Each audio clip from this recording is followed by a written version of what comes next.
Back to the HGC Finals, where currently we are working toward finding our first grand finalist, the first team who can challenge for the title of Heroes Global Champion. I'm Gillyweed here with Kaldor, Trixler, and Dreadnought, and though Gen.G are the favorites, Team Liquid are not making it easy. No, they definitely don't, but I still think that right now Gen.G is very much in their zone again, and I feel for Liquid they have to maybe shake things up a little bit. You can really tell that the previous matches between the two have also adjusted the drafting that we're seeing coming from Gen.G against Liquid in particular.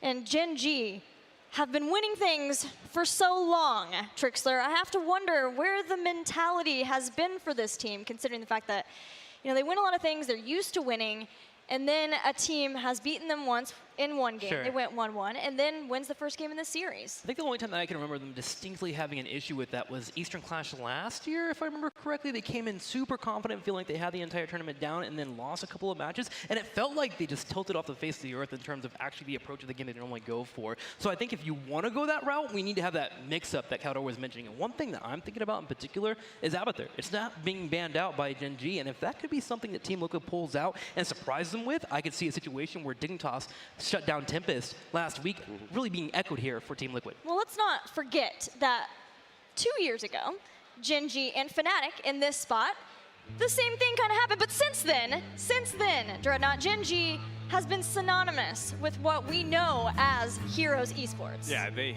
very much have been, and I think that is a, I think the label and the branding of Gen.G in itself and having that as a sponsor is a large source of where a lot of that motivation does come through. Having that level of a big brand that they want to be able to make, be the greatest esport organization in the world, mixed with, again, the support of having Noblesse on this roster, I think is the only reason that they've been able to have that winner's mentality and then keep winning throughout it. Because I think you're right, it's once they claim that world champion, they're like, what do we have left? We've done it all. We've beaten everybody. We're just going to walk into this tournament and stomp. And then very quickly we realized that wasn't going to be the case. And that is why I think they took a step back. But something has been there to kind of keep them motivated. And really, I think accountable is the best word here. From what I've been able to hear, a lot of it to Sake is the idea of a dynasty. Yes, we can win one BlizzCon, but can we continue to be the only Heroes Global Champion? Because what a feat that would be 2 years in a row. I would also say the rivalry that they now have with Dignitas is another one. So far, Gen.G has won it all, as you said, but they would crown all of that dynasty now with another big victory here. And they also have that duel that everybody is looking forward to, that we might not even get depending on the performance here of the 4 teams here today. But still, it's something where you hear the banter coming from Snitch against Rich the entire time. Those guys are good friends, but it's always where there is someone that challenges me. There's someone that wants to take me down, so I have to improve. I have to get better. Well, we are 1-1 in the series, all tied up. And up next, we're going to be going to Dragonshire, an old Gen.G favorite. And one thing that we have to keep in mind is that, you're looking at Liquid here at the playoff stage and you go, well, I've seen it on Dragonshire. The last Vikings have to be a concern in this position. Totally. But wait, there is no last pick slot for Liquid. By the fact that Gen.G is the team picking Dragonshire, that they have the opportunity to get that last pick slot and be responsive to know whatever kind of, cheese or wild pick we might see here from Liquid. Also, the one interesting to me was always when we had Gen.G in the past as MEP Black, the way that they dealt with Vikings when Liquid threw it against them in the years past at the mid-season brawl.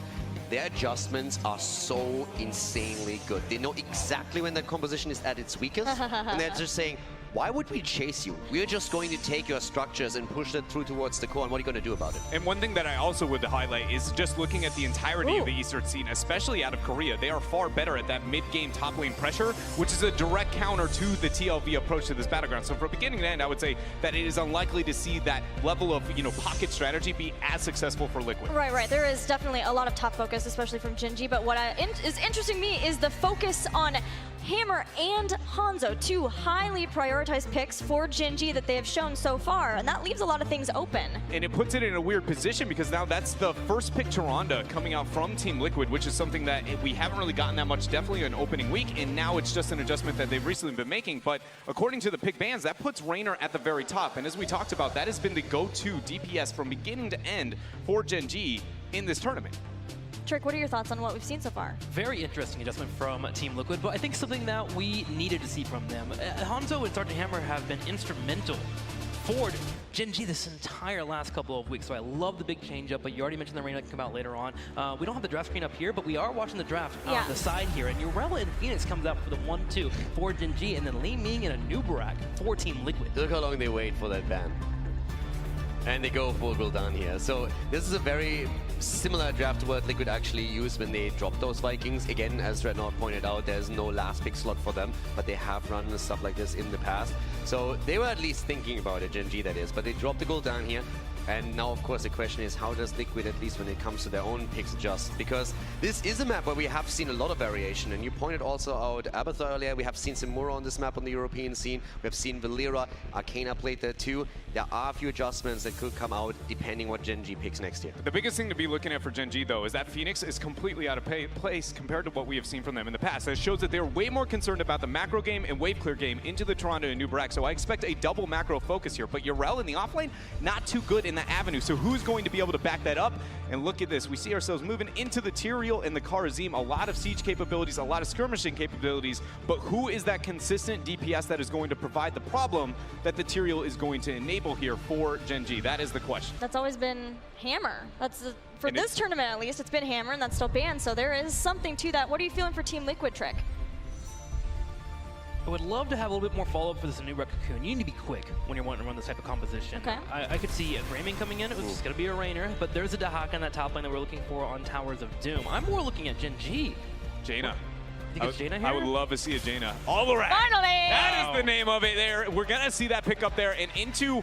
Okay, so the Rainer pickup now is really, really good. Any consistent DPS, pretty much non-caster that you can have into an Alarak is a great choice. And the bigger the range, the better, as long as you can stay out of the telekinesis there. But I thought it was going to be the Jaina to enable the Phoenix a little bit better, pair with the Smite to be able to get the double kind of movement speed debuff onto your opponent. I like the draft here from Gen G, but let's be real. And Alarak, the only player in the world that I feel like you can look at and be like, you might be able to get away with this, is Rich. And it makes me go, was this too bold of a movement here from them? Every single time I hear that, I see Snitch fuming in the background somewhere, and he's just like talking to Webby, and it's like, dude, we have to draft it. I need to show them. He's sitting in the back plotting, scheming. It's like that's role playing as Alarak, isn't it? Like, I mean, it's just scheming, isn't that your style?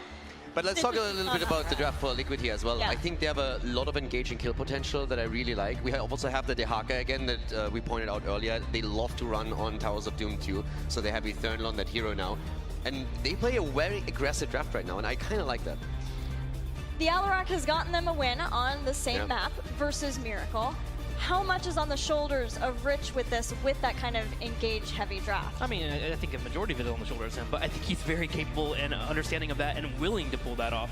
I'm looking over to Team Liquid, and I see this Nubarak come out. In Europe, traditionally, our Nubaraks haven't been as efficient as we would normally like, so I am worried in that regard, especially against an Alarak. If you have a bad burrow charge and Alarak comes in for that punish, Rich is looking for, that's a dead bug. Yeah, Alarak definitely makes the bug go to like a lady beat bug very quickly. It looks like something that's a bit more vulnerable out of the two. But I think the biggest thing that I would highlight out of this is with the Alarak pickup, Gen G needs to be very fluid with laning and then catching off small skirmishes. Tyrael, Kharazim, Alarak, amazing at winning those small skirmishes and then having the wave clear in the off lanes is just, they're more placeholders for that experience. So as long as they skirmish, I don't know if we were going to be worried about the team fight because by the time the team fights happen, I expect a 2-level lead in favor of Gen G. Well, the winner of this game is one game away from the grand finals of the HGC finals. So let's get going.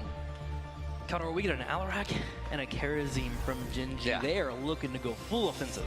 But we also have a lot of aggression coming from Liquid. And again, we came in worried a bit about them as the underdog in the series. The reason why I like it is that it shows confidence to me. They want to fight and they want to bring their battle. They're not just simply sitting back after the last game, which was a bit of a beatdown, if we're honest.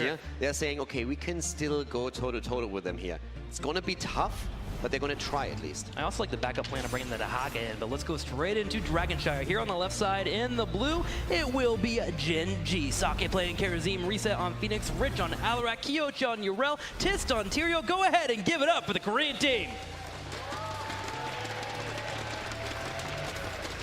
After a loss on Towers of Doom to the right, we have Billy this time on a Nubarak. Team Liquid starting with Eternal on his Dehaka, the global play from him, whereas Arcana plays Li Ming, Nurok on Toronto, and Hazorps, he's playing Jim Reyna. It is, ladies and gentlemen, Team Liquid!